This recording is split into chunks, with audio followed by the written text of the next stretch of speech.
todos, pessoal. Boa tarde a todos. Sejam todos bem-vindos a este laboratório virtual de meteorologia sinótica. Mais uma vez, hoje, sexta-feira, 23 de setembro de 2022.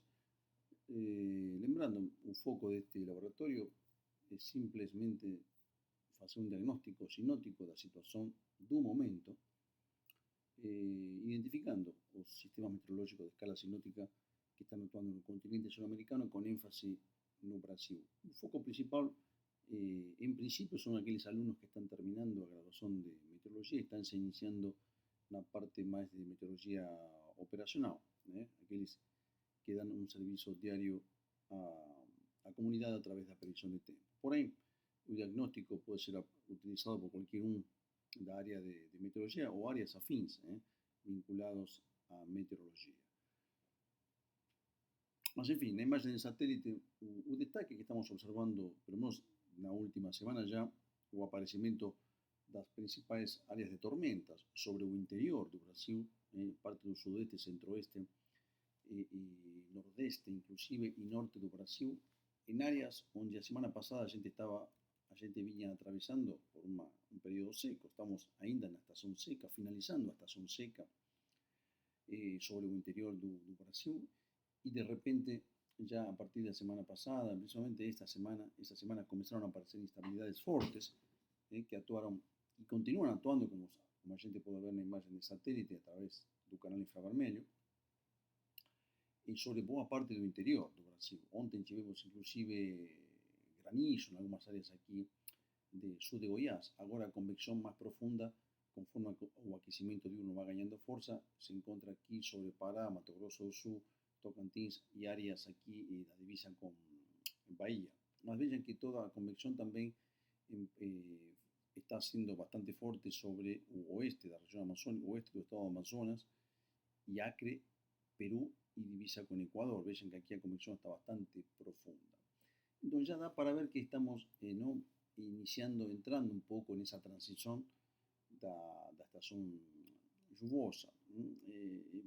No geral, en media, a estación lluviosa comienza en media por volta da segunda, tercera semana de outubro, mas muitas veces se adianta ou às vezes pode ser atrasado. Então, desde un punto de vista, segundo mi opinión, ya estamos aquí con algún indicio, ¿no?, de o establecimiento ya de la estación lluviosa. Generalmente, ella se inicia con a entrada de un sistema frontal oceánico, principalmente que organiza un canal de humedades, y como ya en la estación húmeda o lluviosa, ya a circulación anticiclónica no interior del continente comienza a ser más fraca, toda frente que llega sobre el océano organiza un canal de humedades y de esa forma facilita la estabilidad, porque ya no tenemos esa tampa que predomina principalmente en grande parte de la estación seca y que inhibe la formación de nubes. Y no deja penetrar también ar más húmedo de otras, por ejemplo, de la región del Océano Atlántico, en parte, o también de la región amazónica. Mas a principio, lo que se observó, por lo menos en esta oportunidad, fue la entrada de algunos transientes. En este caso, por ejemplo, como voy a mostrar ahora en las cartas, tenemos un sistema frontal aquí sobre el Río de Janeiro, sur de Minas, ganando, ya perdiendo intensidad. Además, entró ese sistema y ayudó a potencializar esas instabilidades. Esa podría ser una de las causas que gatilló esa convección. También tuvimos ontem un cavado en la troposfera media, que también ayudó a estabilizar el tiempo en esa región. Ao invés de termos un sistema de alta presión, que sería el campo de circulación que predomina en esta época do ano, tínhamos un sistema oposto. Y lembrando que ya en esta época do ano ya o aquecimiento radiativo maior, e dessa forma o ar tem maior capacidade de conter vapor de agua. Então, a única forma de inhibir a formação de nuvens, mesmo com umidade, é com uma tampa. Se essa tampa perde força, aí vem as instabilidades, que é o que vai acontecer daqui para frente. Agora, isso não significa que já continuaremos com toda que a estação lluviosa começou. Mas son pequeños indicios que están mostrando que la estación lluviosa ya está queriendo comenzar a estar presente sobre parte do Brasil. Ese sería, al principio, vamos a ver los destaques. Vemos aquí inclusive convección, aquí en la bahía, en fin. De repente, si ustedes comparan semana pasada con esta semana, prácticamente como si hubiésemos feito un clic. La circulación mudó en esa región, pasamos de tener humedades inferiores a 20% a chuva, con tempestades. Agora, outro destaque, aquí temos un ciclone extratropical que está sobre o Océano Atlántico. Agora ele se formou aquí al este do Rio Grande do Sul, agora se afastou para el este, ya se encontra en una fase de oclusión, inclusive se juntó con otro sistema que está más al este, mas aquí da para ver ya un sistema prácticamente ocluso.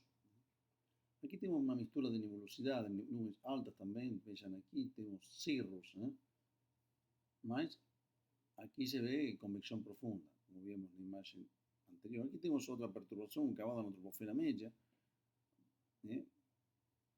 actuando sobre o centro-sur da Argentina e parte do centro do Chile. E no Océano Pacífico Sur temos esas células clásicas, células abertas, con algunos transientes aquí, avanzando, son comuns para esas latitudes, ar frío polar ben característico.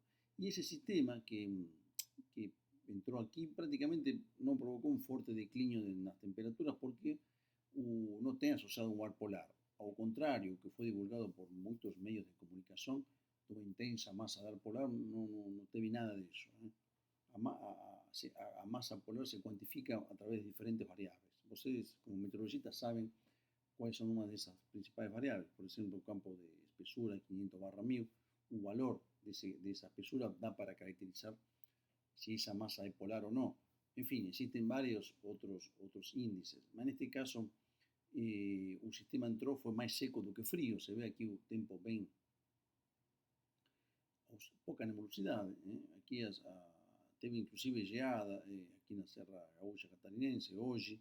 Teve alguns sinais de que teve um episódio de neve. Esse ciclone e os ventos de quadrante sudeste provocaram alguma que outra condição para neve.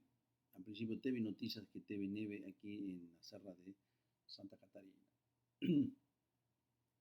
En relación a otras áreas, por ejemplo, la zona de convergencia intertropical, vean que está bastante bien definida entre 9 y 10 grados norte, tanto en el Atlántico como en el Pacífico. En este caso estoy haciendo un análisis bastante rápido, usando la secuencia de imagen de satélite, más como siempre digo, un correcto sería también analizar otras variables que hoy costumo mostrar generalmente asociadas a circulación en las camadas bajas o agua precipitada, por ejemplo. Mas en este caso podemos de alguna forma colocarla en esa posición, más o menos entre 9 y 10 grados norte, tanto en el Pacífico como en el Atlántico. Aquí da una subidinha, entonces más o menos en esa posición. En este caso, como falei, es más simple ahora analizar ese sitio porque no sufre tantas mudanzas. El problema es cuando llegamos a la estación ya a partir de febrero, marzo, abril, mayo, que aparece a banda dupla, entonces ahí aparecen más discrepancias, entonces se tiene que usar otras variables meteorológicas para poder diagnosticar un posicionamiento más correcto de ese sistema estacionario. Voy a colocar aquí, solo para ver aquí de nuevo el canal infravermelho realzado. Se ven topos fríos, vean aquí sobre el interior, y aquí vean está mucho más fuerte aquí la divisa entre Perú y Acre y Amazonas. Aquí los topos son bien más fríos, en menos 60, menos 70 grados. Aquí da para ver claramente que esta nebulosidad es más asociada a cerros. Y aquí esa tonalidad de cinza representa nubes bajas, o sea, topos más quentes no canal infravermelho. Cuando eu tiro infravermelho, aquí se ve bem melhor esa nebulosidade baixa. Aqui no Rio de Janeiro, vejam que está no litoral norte tudo fechado. Lembrando que o canal visível ele mede a albedo dos corpos. Então as nuvens realmente sería a energia refletida pelos corpos. Então, quanto mais brilhante a nuvem, o albedo maior, ou seja, está asociada à espessura da nebulosidade. Aqui são nuvens baixas, não tem um albedo muito forte, mas dá para distinguir em relação as redondezas aqui do Vale do Paraíba que tem ausência de nebulosidade, né? E não tem nuvens, né? Então aqui praticamente o albedo da vegetação, o tipo de solo, é menor que da nebulosidade.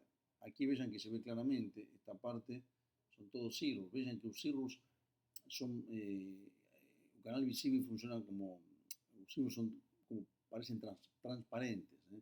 O canal visível. Quando coloco infravermelho, vejam como ressalta. Aqui algum inexperto pode até falar que não, aqui tem convecção porque tem um topo frio de menos 50, menos 60, mas não, cuidado. As nuvens altas, cirros, são nuvens de gelo, que têm espessura, são nuvens finas, com pouca espessura, ou seja, albedo pequeno. Por isso coloca, são praticamente transparentes. Só que tem topos frios, por isso o canal infravermelho resalta melhor, porque mede a temperatura dos corpos, ¿no? A veces un exemplo interesante aquí para os profesores mostrarem para os alunos como aquí vejam que está prácticamente transparente, canal visível, pouca nebulosidade, e quando coloco infravermelho vejam como resalta muito aqui e mascara muito aqui. Ou seja, conclusão, as nuvens baixas são mais fáceis de serem distinguidas pelo canal visível, tipo nevoeiro ou nuvens estratiformes. E as nuvens altas, neste caso, com infravermelho. Agora, quando temos como nos nimbos, aí com os dois canais dá para ver perfeitamente. Aqui, por exemplo, os topo frio, aqui bem frios, né?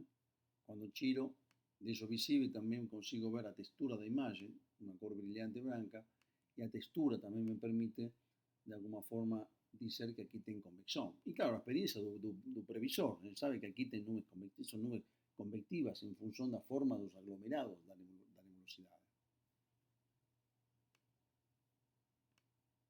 Aqui vemos mais uma vez as células fechadas, toda esta região, né? Aqui. Estou aqui, células fechadas, né? Nuvens estratiformes principalmente, né? Gerada principalmente pela estabilidade do anticiclone subtropical do Oceano Pacífico. Perdão. E aqui temos células abertas, ao contrário, são ar frios ou uma superfície de mar relativamente mais quente que provoca essa nebulosidade convectiva. Enfim, eu sempre apresento essas informações. Aqui temos de novo o ciclone, já em estágio ocluso, né? Dá para ver aqui o centro do sistema. E aqui se vê, eu poderia colocar aqui um ramo frio, está vendo? E aqui o vento de quadrante sudeste, deixa o tempo com bastante nebulosidade aqui sobre o sul do rio. E litoral norte de São Paulo. Aqui se vê praticamente a ausência de nebulosidade. Vejam como aqui se vê o rio Paraná. Enfim, esta imagem é uma imagem visível de 500 metros, ou seja, dá para ver exatamente as características geográficas da região. Aqui temos o Vale do Ribeira, mais escuro, porque tem mais mata.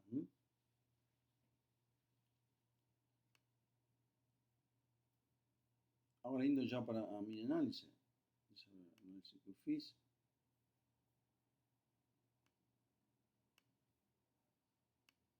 Aqui.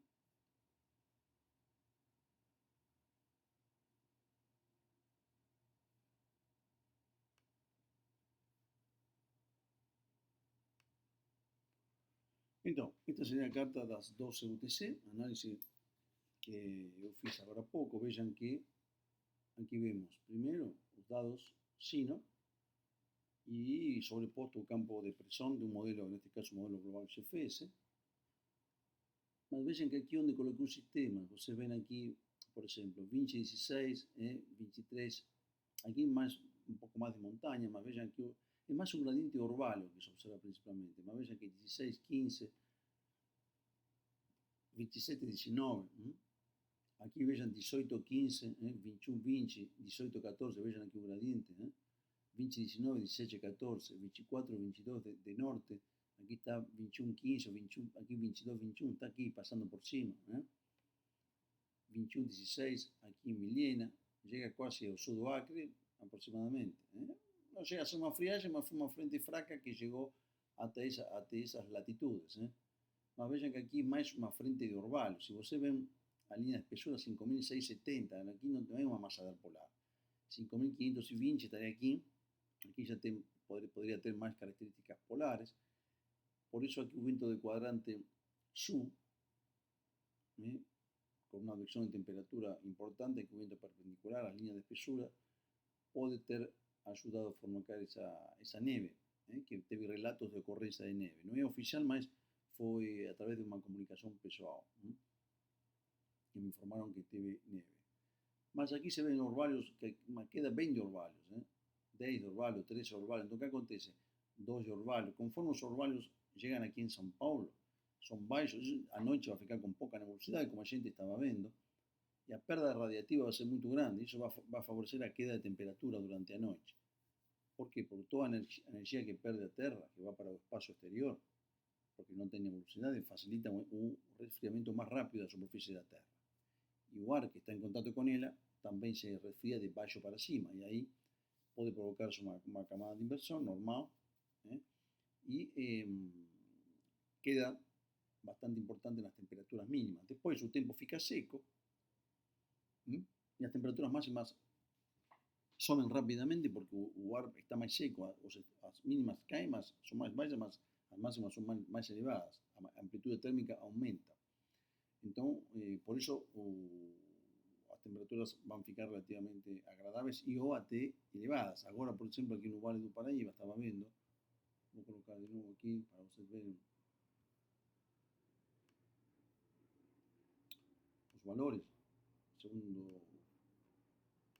Vou pegar aqui uma tarde em São Paulo, por exemplo, veja, está com 23 graus e menos 1 de orvalho, ou seja, 20% de umidade relativa. Está muito seco. Vejam que com vento de oeste e noroeste vindo do interior, uma região muito seca. Lembrando que, se vocês veem, ontem praticamente não choveu, tinha toda uma camada de nebulosidade, um canal de umidade mais ao norte, e a frente passou, mas não provocou chuva porque toda essa umidade estava concentrada mais ao norte. Eu coloco aqui São José, por exemplo, São José dos Campos. Bom, também com 16% de umidade relativa. Então esse orvalho é muito baixo. Provavelmente de noite sobe um pouco o orvalho, porque o que acontece? Durante o meio-dia aumenta a altura da camada de mistura. Então o ar, se observa um entranhamento de ar seco das camadas superiores que descem, através do fenômeno de turbulência.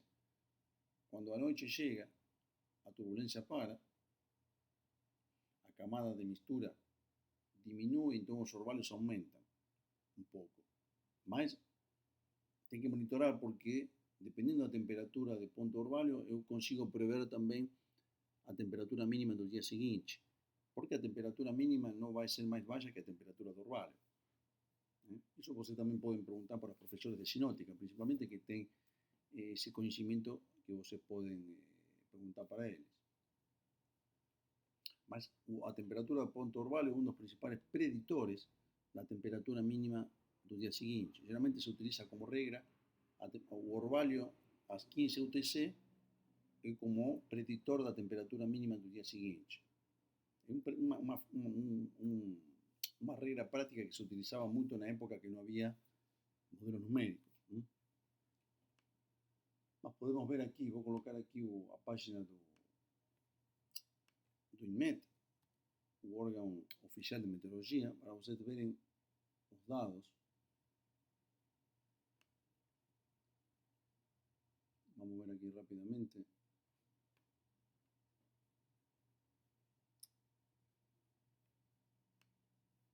Aqui. Mapa de estas zonas.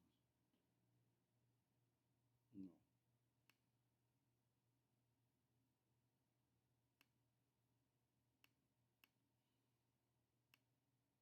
Valores extremos. Vou colocar a umidade mínima. E vamos colocar aqui, as cores mais laranja, vermelho, são inferiores a 30%. Então vocês veem aqui região do Vale, vejam, está tudo Minas, Triângulo Mineiro, umidade relativa do ar baixa.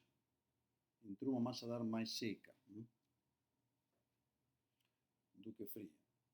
Ó, 15% aqui em São Paulo. Agora, quando a gente vê as temperaturas máximas, vamos ver aqui. Ó, Cachoeira Paulista quase 29, Litoral Norte 23. ¿Por qué? Porque está nublado. Más Campo do Jordão, vean que interesante, está con 21, casi a la misma temperatura que Litoral Norte. ¿Por qué? Porque aquí está fechado. A pesar de estar a 1500 metros de altura, Campo do Jordão, y aquí a un nivel del mar, a cobertura de nubes faz con que la temperatura no suba y aquí sobe demais. Dando continuidad al diagnóstico, pessoal.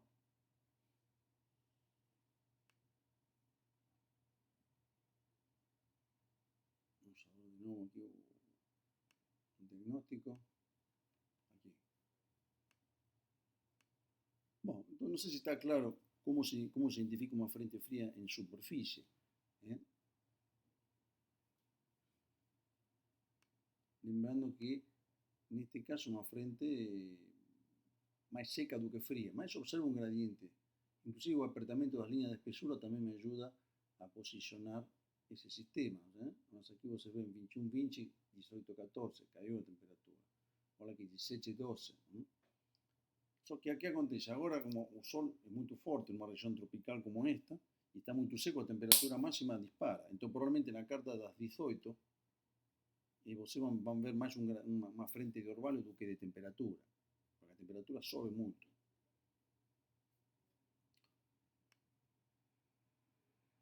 Aqui se ve a carta, né, total, para vocês terem uma ideia. Como identifica os sistemas. Aqui se vê os anticiclones subtropicais do Atlântico, perdão, do Pacífico, do Atlántico que está distorcido, se ve aquí de 1035, justamente pela atuação dessa frente, essa onda frontal.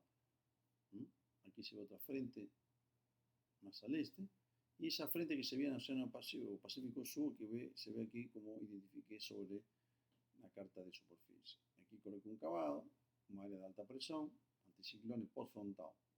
Y a SSH, un campo de 500 milibares.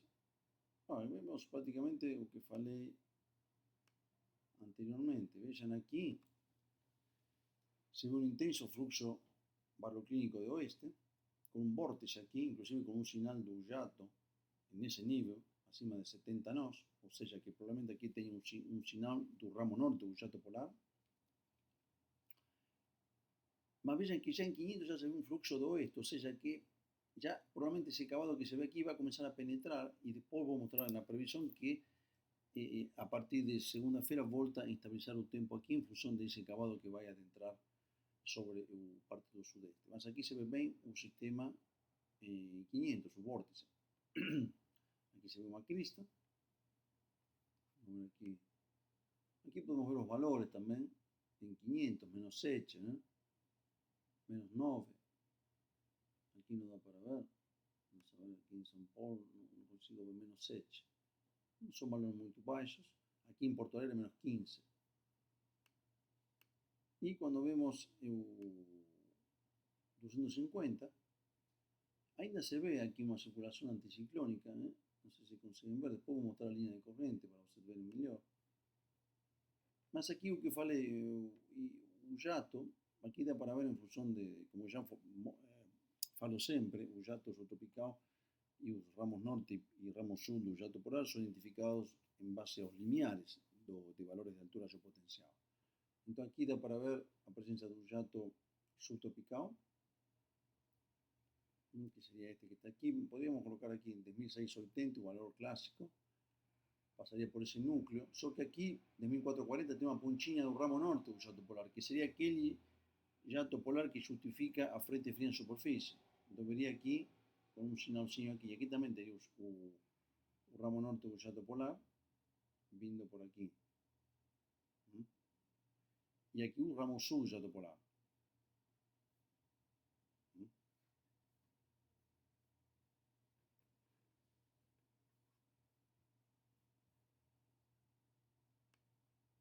Então, de alguma forma, consigo justificar com um pequeno sinal do ramo norte do jato polar a presença de uma massa de ar fria e adentrando aqui sobre parte do continente, incluindo aqui no Brasil.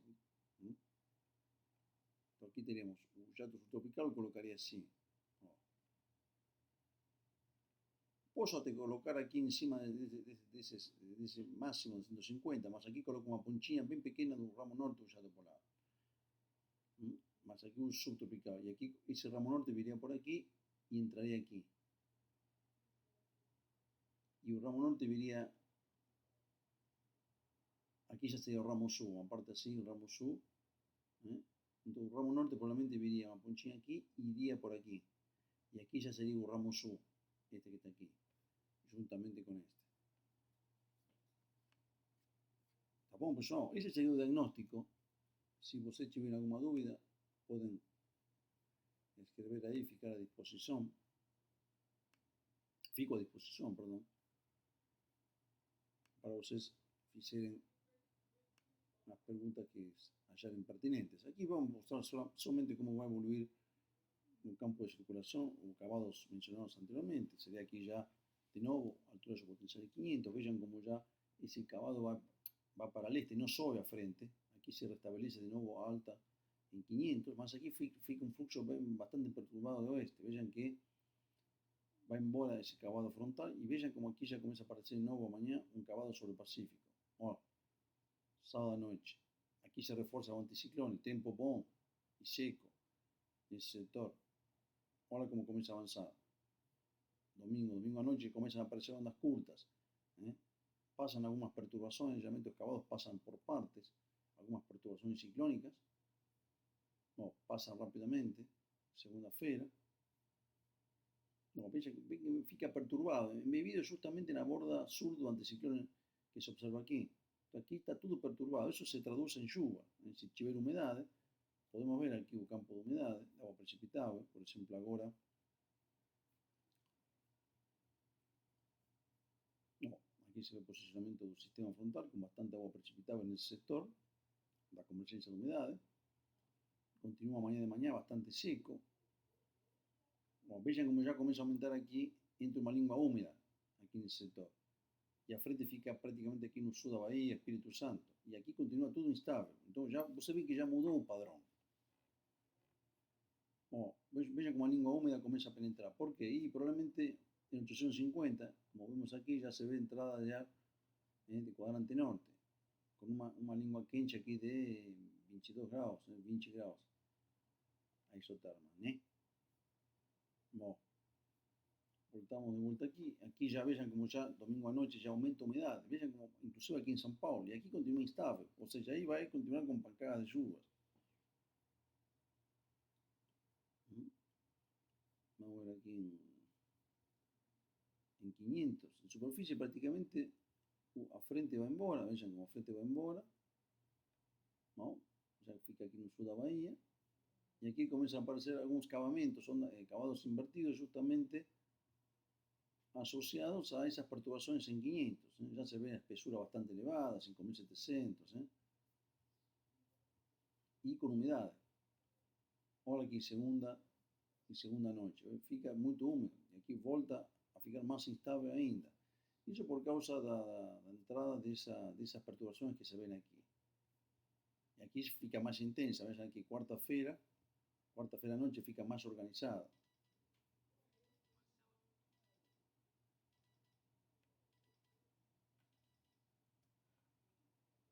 En fin, ese sería más o menos un campo previsto para los próximos días. Pessoal, mas eu, pelo que estou vendo, segundo minha experiência, já estamos numa transição à estação chuvosa. Tá bom, pessoal?